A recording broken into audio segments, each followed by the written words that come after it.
I think I did say something like, I know you'll figure it out, you're just Mr. Moneybags. And he looked at me like I had grown 3 heads. I'm not kidding you.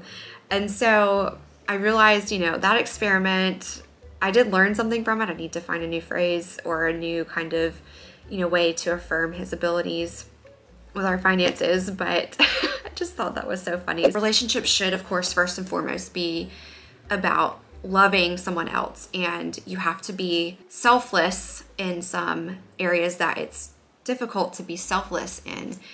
Hello, beautiful ones. Welcome back to my channel. I am so excited for you because you have joined me for a very important video, and I think that, you know, if you are in the stage of your level up journey where either you're married or you are engaged and planning to be married, or you're just curious about marriage and how that might impact your plans to level up your life, this video is going to be sharing a sort of final discussion and a little bit about my personal transformation in my marriage from the information I've learned in The Empowered Wife, which details 6 surprising secrets for attracting your husband's time, attention, and affection. It is by Laura Doyle, and of course I have it linked in the description below if you have not yet picked up this book. I highly recommend.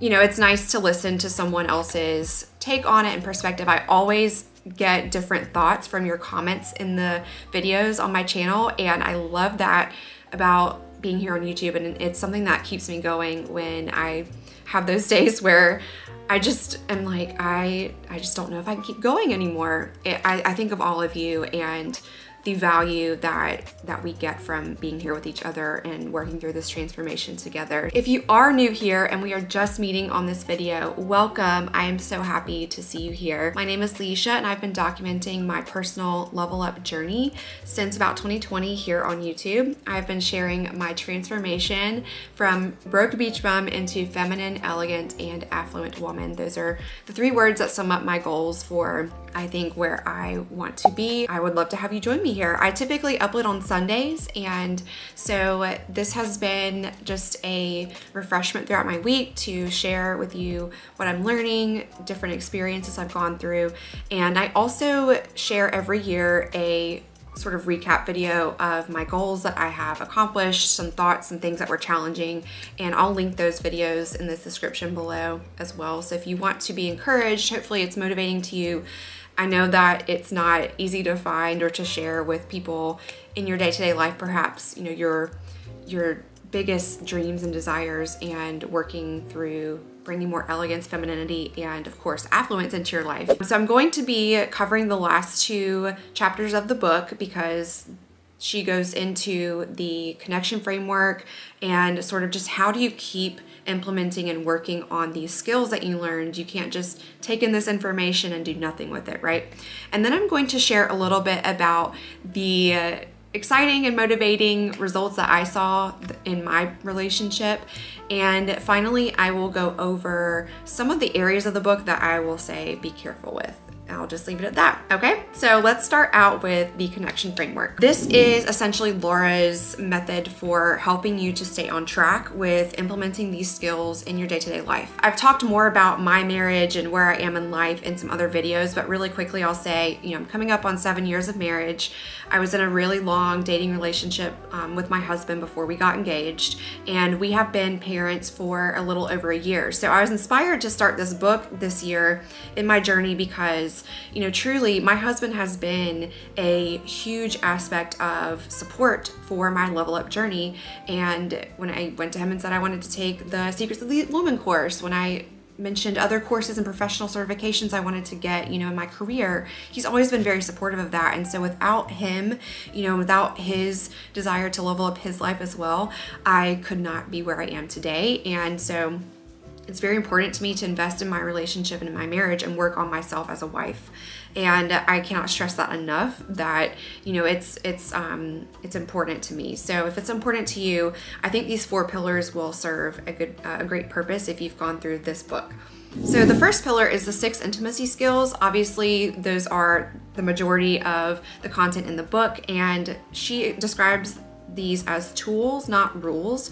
So I thought that was really important because when we look at information as a rule, I think that feels very limiting. I I don't like the feeling of being limited in our level up journey. I think that it's important to realize that, you know, one person's perspective or approach to leveling up their life and, you know, their personal mastery is going to be different based on, you know, their culture, their geographical location, their other circumstances, you know, health, wellness. Like there's a lot of that at play. And so you've got to look at these as tools. I think these are good general tools, but they should not be rules. It's like, I don't think they're strict and, you know, they are rigid in how you need to apply them to your marriage. The second pillar is having a like-minded community. Wow, you know, this really made me think of my decision to be here on YouTube and share my level up journey. And seeing so many women come into the comments, I had a lot of, I think, a lot of criticism at first when I started sharing, but over time I've stuck with it and been motivated by the women who share sort of some perspectives that are different from mine, but are very like-minded. I think that's really special to have all of the different perspectives, but you can still have a like-minded community in that. She says that in her community, we talk about very personal, private, and embarrassing experiences we're facing, which is scary, but it makes us feel more connected than ever. We celebrate vulnerability and authenticity. We provide as much anonymity as we can because it's extremely fortifying to connect at that intimate level, which requires tremendous emotional safety and training. I do think that's very important, and it is a challenge for me here on YouTube. I try to respect the privacy of my family. My last video where I showed my family, that was really on the edge for me. And so I think that you do have to be very careful with the people that you choose to divulge, you know, your true gritty challenges with, and make sure though that you have women that you can go to. There's also anonymous channels to go through in order to get that connectedness and have that emotional safety to share and to, you know, get some support, right? So be careful about that, but also, you know, keep in mind that it is an important part, I think, for going through any kind of big change or working on bettering yourself, is having that community or someone to support you in that. And then the third pillar is a trained, certified relationship coach. Now, I put a question mark by this because, to be honest, you know, this has been one of the things in the book I'll mention in my tread with caution section of the video, but one of these things about the book that I had to take into account from the beginning is that the author is a relationship coach and has her own seemingly successful relationship coaching business. She has, I think, a podcast and all of those things that have really given her a big platform, it seems like, in the relationship coaching space. And so that's great. I think that it is important to at least have a mentor. You know what I'm saying? That's how the author said she got started with transforming her marriage and saving her marriage from divorce. And so I don't think that you have to have a certified relationship coach unless you really, really see the value in that and having that. You know, you're the type of person that benefits really well, like, from coaching. I am a big proponent of coaching and mentors. I don't think it always has to be sort of a paid arrangement. Maybe you have some ladies in your life that are years ahead of you. They're in successful marriages. Their life and their marriage has all the characteristics that you want to see in yours. And so you can have conversations with them about mentoring you and meeting for coffee once a week or meeting for coffee once a month, and just having those encouraging discussions and asking for advice and taking that advice, you know, to your life, right? And so that, I did put a little question mark by that. I think that pillar should really say more like, you know, a trusted mentor, experienced mentor, but trained certified relationship coaches are, I'm sure they're amazing for the right type of situation and person. You know what I'm saying? So I'm a big proponent of coaching. I have worked with coaches. I've worked, you know, taking courses, mentors, all of that has been very important to my life. The last pillar she has is paying it forward. And so the way that she describes this pillar is paying it forward by sharing her experience practicing the intimacy skills with other women who just were never taught them. If you have learned something from this book, or you've learned something from my channel, my series, I would love for you to share that with another lady in your life that you think could really benefit from it. Even if it's just, you know, you let her borrow the book or something. I've loved sharing books from my collection with some of my most loved family members and friends throughout the years, and it's been really neat to see them take that information and see how their lives transform, you know, once they apply it and everything. And so please pay it forward. If you have gotten any benefit out of this series or just my channel in general, I would love for you to share that with another woman, because I think that it matters more than you realize. The final chapter of this book is titled Ending World Divorce, okay? And I want to come back and say something here that is important when reading this book. You've got to keep in mind that, you know, this book is for women who are looking for, they still have hope that their marriage is salvageable. They know that it's not over. They want to continue to love their husband and have this life partner. When I first started my journey, I would get comments quite often about was I going to level up by marrying a richer man? And that was sad to me. And I talked about that in, I think, my first video in this book series, you know, so I won't go into it more here. But it is, again, she says, heartbreaking to think about where I would be now if I had given into the illusion that my husband was the wrong guy when he's actually the perfect man for me, okay? I think that statement does take some letting go of your ego a little bit. And I think a lot of us, we want to protect ourselves. Of course, your ego is there essentially to protect you. And it can lead you in the wrong direction though. And so you have to be very careful, of course, with this, with following through, resisting, you know, stepping out. This chapter essentially is just kind of about, you have to get out of your comfort zone. If you want to see change, if you want to, you know, have the things that you're seeking in your relationship again, you are going to be uncomfortable in changing, you know, the way things are going. And it is a two-way street in a relationship, right? And so you can only do, you know, what you know is right and good and loving by, you know, towards your man and towards your husband. And she does, of course, talk about these fringe benefits that you will have as a result of practicing the 6 intimacy skills. I agree with these fringe benefits. I don't have time to go into all of them here, so please read this chapter. Your relationship should, of course, first and foremost be about loving someone else, and you have to be selfless in some, you know, areas that it's difficult to be selfless in. And that I think is challenging for anyone. It's challenging for husbands too. That was the end of the book. Overall, I do recommend this book to women who are wanting to strengthen their marriages, at the very least, minimize the lack of intimacy. Like if you feel like you're just never on the same page with your partner anymore, and you feel like you are just going in different directions or starting to, you feel that, you know, tug apart, right? This book, you should pick it up. I think that there are some really great tools in this book. Okay, so now that we have wrapped up this book with the last 2 chapters, I want to share some of the transformation that I experienced in my marriage and relationship through implementing these skills. I'm going to talk about first the ability that I think is so amazing to change up your communication and these specific phrases that Laura shares in each skill that you can do in order to implement each skill and in your interactions with your husband. I've written a lot of them down in my notebook because to learn these and to integrate them, for me, I've got to write them down, I've got to see them, be aware of them, and then I need to practice them, right?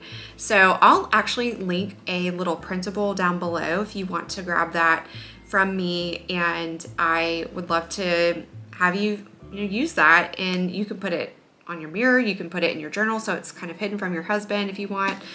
I have this notebook where it's just kind of scribbled out, and I review those little phrases that I've experimented with.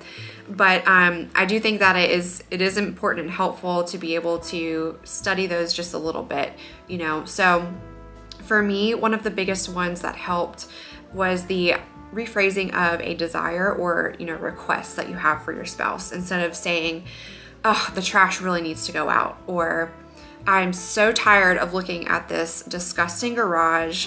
I'm so tired of cleaning up after your dirty clothes that you've thrown all over the floor. I rephrased a lot of those requests into desires. And I would say, you know, I would just love to be able to walk through the garage without seeing this clutter. And the garage was swept out. We ended up ordering new outdoor furniture, and we've had the boxes and remnants of that sitting in the garage since we got that around Christmas time. And it really bothers me to see clutter. Luckily it's in the garage, it's not in my house where I'm walking, you know, spending most of my time. But I just have to keep looking past that. And so that rephrasing, it worked. You know, I saw that get cleaned up. I had some planning for my wardrobe, my spring wardrobe coming up, and I wanted to get a few new pieces into my outfit. I've been really, I don't know, it's just, it's challenging as a mother to a young toddler to dress elegantly and to feel like you can still go and play. You know, you don't mind if you get a couple of, you know, places of dirt on your outfits. And so I was telling my husband that I would just love to be able to get a couple of new outfits and invest in those, you know. And he was really excited about helping me pick out some outfits, whereas before, you know, if I approached that with a very negative statement and, you know, attitude overall, it probably has not happened. We've had some things in our finances change recently that we were working towards some goals with, and so we're trying to cut down on some discretionary spending, right? But that was essentially how I expressed it. So I think that phrase, you know, in the self-care skill number 1 has been so encouraging for me to experiment with. Another one that I think was kind of funny that didn't work for me, and I need to work on some more, was in the gratitude section. You know, I've really been wanting to work on the things that I say towards my husband and making him feel better, more empowered and positive about his abilities, because he is very talented. He's done so amazing, but I feel like there's still a lot of room that we can go. So I did take Laura's phrase of calling her husband, she had called her husband Mr. Moneybags, and I took that to my husband and called him Mr. Moneybags in a conversation we were having about working towards, you know, trying to figure out how to increase our income and continue the trend that we've been on despite these trying economic times, you know what I mean? So I think I did say something like, I know you'll figure it out, you're just Mr. Moneybags. And he looked at me like I had grown 3 heads. I'm not kidding you. And so I realized, you know, that experiment, I did learn something from it. I need to find a new phrase or a new kind of, you know, way to affirm his abilities with our finances, but I just thought that was so funny. So I did want to share something that I experimented with that didn't quite work out for me.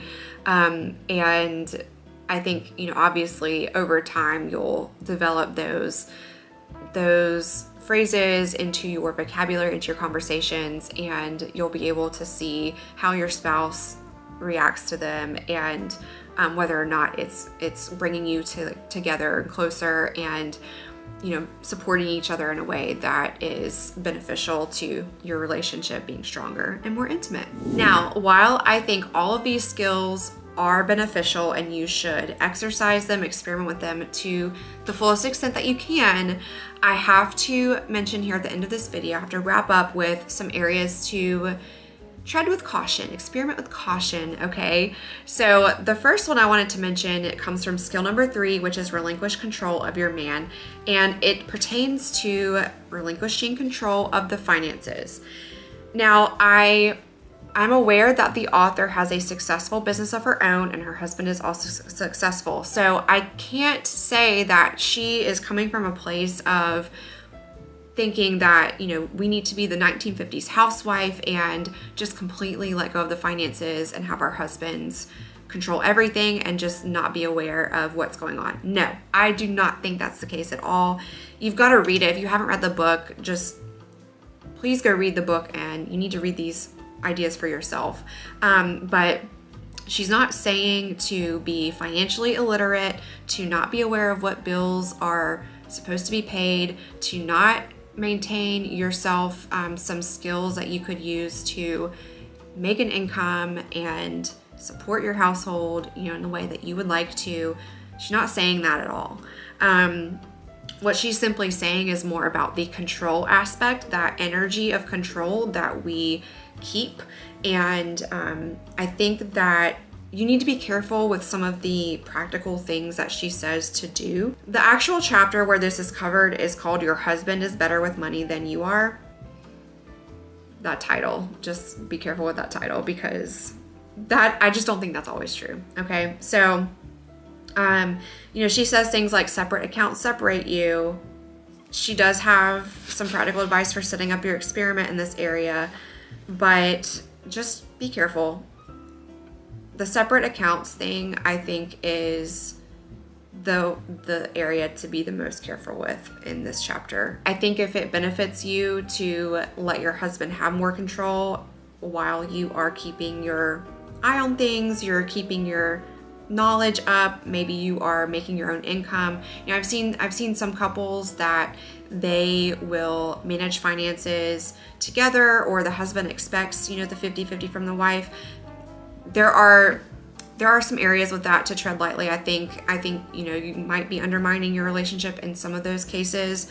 But again, I just think in these modern times, we don't have a lot of men who I think are raised with the golden heart of being the provider for the women and children without any resentment, without any vices that they are really, I just can't even go into that, but this is again where I would just be very careful. The second area that I think you should be very cautious with is from skill number 5, Reveal Your Heart with Vulnerability, and it's chapter 20, The Myth of Verbal Abuse.